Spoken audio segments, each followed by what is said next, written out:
Glad you could make it. Tonight we have two stories for you. First, Marcus Reyes shares an unsettling experience from a solo camping trip. Then, Maya Everly recounts a trip with a best friend where the wildlife wasn't exactly what it seemed.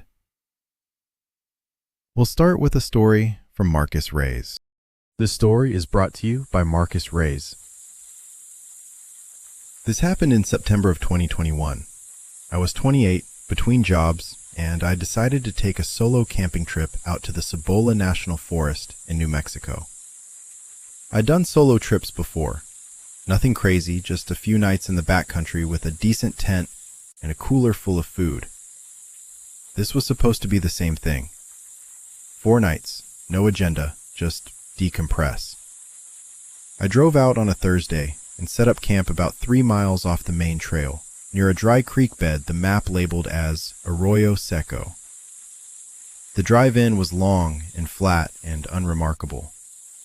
The setup was boring in the best possible way. I hammered in my stakes, strung my bear line, got a small fire going.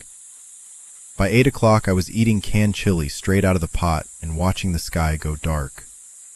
It was exactly what I needed. The only person I'd spoken to all day was an older Navajo man I passed on the access road walking the opposite direction. He wasn't carrying anything. No pack, no water bottle, nothing. I figured maybe his truck had broken down somewhere farther up the road. I slowed down and rolled my window down to ask if he needed help. He looked at me for a second and then said, "You camping up there?" I told him, yeah, just a few nights. He didn't say anything right away. He looked past me up the road, then back at me. "Don't go out after dark," he said. "And if you hear something that sounds like someone you know, it isn't." I thanked him, told him I'd keep that in mind, and drove on. I told myself he was probably just a local with a flair for dramatics. Maybe he'd had a bad experience with a black bear, and this was how that story had evolved over time. I brushed it off completely by the time I finished setting up camp. The first 2 nights were fine. The forest was quiet. I slept well. The days were warm and the nights were cool, and I didn't see another person or hear anything unusual. The 3rd night is when things changed. I'd gone to bed around 10. The wind had picked up a little, but nothing unusual for high desert. I was half asleep when I heard it. An animal sound, somewhere off to the west, maybe 100 yards out. It was hard to describe. It started almost like a coyote call, that high, wavering note, but then it dropped. It got lower and rougher, and it didn't stop the way coyote calls do. It just kept going, and somewhere in the middle of it, it stopped sounding like an animal at all. It sounded like a person laughing. Not a happy laugh, a mimicry of one. Like something had heard laughter before and was trying to reproduce it without understanding what it was for. I sat up in my sleeping bag. The fire had burned down to coals. I told myself it was a coyote with mange or something that had messed up its vocal cords. I lay back down. 20 minutes later, I heard footsteps. Not the light, quick steps of a deer or a coyote. Slow, heavy, deliberate. Moving through the brush from the west, getting closer. I turned on my headlamp and held it against my chest to keep the glow minimal. I didn't want whatever it was to see the light. I lay completely still and listened. The footsteps stopped about 30 feet from my tent. And then I heard breathing. Not the fast panting of an animal. Slow, measured breathing. In through the nose, out through the mouth. Like a person trying to stay calm. I didn't move. I didn't make a sound. I watched the tent wall like something was about to push through it. Then came the sound that I still can't explain. My name. Not shouted, not called out. Spoken. in a voice that almost sounded like my brother's. My brother, who was in Phoenix, 6 hours away. The voice said my name once, low and conversational, like he was just trying to get my attention in the next room. I felt something leave my body in that moment. Some baseline assumption I'd had about the world. I grabbed my knife off the tent floor. I had a can of bear spray clipped to the inside of the door. I didn't touch either of them. I did not move for a very long time. The breathing continued for maybe another 10 minutes. Then the footsteps started again. Slow, moving around the perimeter of my camp. Not toward me, just around, like it was looking at things. I heard it stop near my cooler. I heard what sounded like it crouching down, the dry grass compressing under weight. Then it moved again, past the fire pit, past my car. And then it stopped at the back corner of my tent. One of the tent poles creaked. I grabbed the bear spray. I don't know how long I sat there with my thumb on the trigger. Long enough for my hand to go numb. At some point, the footsteps moved away from the tent and back into the brush. I heard that sound again. The low, wet laugh that was not a laugh. And then nothing. I did not sleep. I sat upright with the bear spray until the sky started getting light, and then I started packing the second I could see my hands in front of me. I didn't break down the tent properly. I just pulled the stakes and shoved everything into the back of my truck. I drove out with my headlights on high the whole way, and I didn't stop until I hit the gas station in Grants, 40 minutes down the highway. I sat in the parking lot for a while. I was shaking. I bought a coffee I didn't drink, and I sat there until I felt like I could drive. When I got home, I called my brother, Michael? Just to hear his voice. When he picked up and said my name in the way only he does, I almost couldn't answer. I reported the encounter to the ranger station on my way home. The ranger who took my call was quiet for a moment and then said they'd had similar reports from that area before, but offered nothing else. She sounded like she'd heard this kind of thing and had stopped asking questions about it a long time ago. I still don't know what was out there. I know what the man on the access road told me. I know what the old stories say about something that can wear a shape that isn't its own. I'm not going to use the word. People from that region ask you not to. And after that night, I understand why. I sold my camping gear the following month. Both of my brothers know that if I ever go missing, they should start looking near Arroyo Seco. I've never gone back, and I'm not going to. Whatever it was, it knew my name, and I never told anyone out there what it was. Our final story tonight comes from Maya Everly. This story is brought to you by Maya Everly. This happened in late August of 2022. My best friend Daniel and I had been planning a camping trip out to the Jemez Mountains in northern New Mexico for most of that summer. Nothing complicated, just a long weekend, a couple of tents, some beer, and a fire. We'd done trips like it a dozen times before. It was supposed to be the last big trip before Daniel moved out to Portland for work. We set up camp off a forest road about 4 miles past the La Cueva trailhead.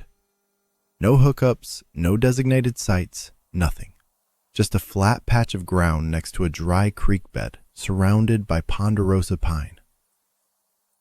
We got the fire going around 7, cooked some canned chili, and sat up talking until midnight. Normal stuff. It felt good. Easy. The next morning, I woke up before Daniel and walked about 100 yards down the creek bed to a spot where the water was still running. I was just splashing water on my face, barely awake, when I noticed a coyote on the opposite bank. I didn't think much of it at first. Coyotes are everywhere up there. But this one wasn't moving. It was just standing perfectly still, watching me. Not the kind of watchful you'd expect from an animal that might bolt. Something different. It felt like it was measuring me. I told myself it was just a coyote being a coyote. I walked back to camp and didn't mention it to Daniel. We spent most of the day hiking. We got back to camp around 4 in the afternoon, and Daniel started working on the fire while I set up the camp chairs. That's when he mentioned the woman. He said she'd walk past the camp while I was in my tent grabbing more socks. He described her as older, maybe 60, wearing all dark clothing. She was moving along the tree line and didn't say anything, just looked at him. He said the look lasted maybe 5 full seconds before she turned and walked into the trees. Probably just another hiker, he said. I agreed. We dropped it. That night, the fire burned down around 11 and we both went to bed. I don't know exactly what time it was when I woke up, but it was deep night. No moon. The trees were black shapes above the tent mesh. I heard something moving outside. At first, I thought it was an animal rooting around near the food bag. Slow, unhurried movement in the pine needles. But then it stopped. And I mean completely stopped. The kind of stillness that made me realize I'd been holding my breath. Then I heard it again. Closer. Right along the side of my tent. Not footsteps exactly, more like a dragging sound. Something being placed down slowly, deliberately. Whatever it was heavy. Each step pressed hard into the ground, and between each one there was a pause that felt too long, too deliberate, like something that was choosing each movement carefully. I pulled my sleeping bag up to my chin and didn't move. I could hear it breathing. I don't know how else to say that. There was something on the other side of that thin nylon wall, and it was breathing in a rhythm that wasn't quite right. Too slow, too controlled, like something that had to think about how to do it. I grabbed my phone and texted Daniel in the other tent. One word. Awake? 3 seconds. Yes. Then, something outside yours. I typed back, don't open your tent. I lay there for what felt like half an hour.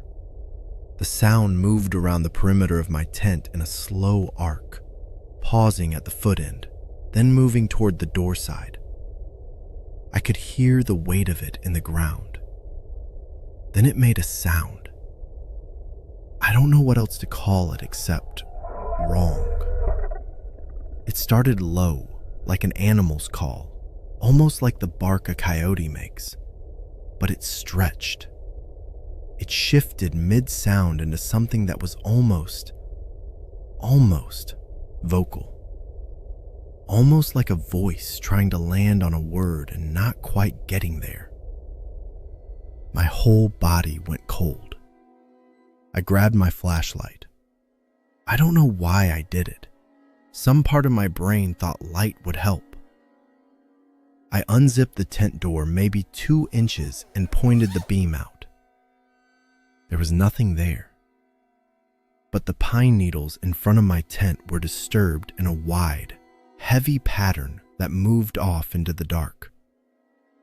And at the edge of my flashlight's reach, maybe 30 feet away, there was a shape. It was on all fours, but it wasn't low to the ground the way an animal would be. Its back was too high. Its limbs were proportioned wrong. And it was still, the way that coyote had been still at the creek. just watching. Then it moved into the dark and was gone. I didn't sleep again. Daniel didn't either. We found each other's texts going back and forth until sunrise, neither one of us willing to say out loud what we were both thinking. When it was light enough to see the tree line clearly, we broke camp in under 20 minutes. We didn't talk much. We just moved. On the drive back down the forest road, Daniel brought it up. He'd heard it too, the sound it made. He said it reminded him of something his grandmother used to mention when he was a kid, something the old Pueblo people warned about. He didn't finish the sentence. I didn't ask him to. I'd lived in New Mexico my whole life, and I'd heard the stories. I'd always figured they were exactly that. About a week after we got back, Daniel found a photo on his phone he didn't remember taking.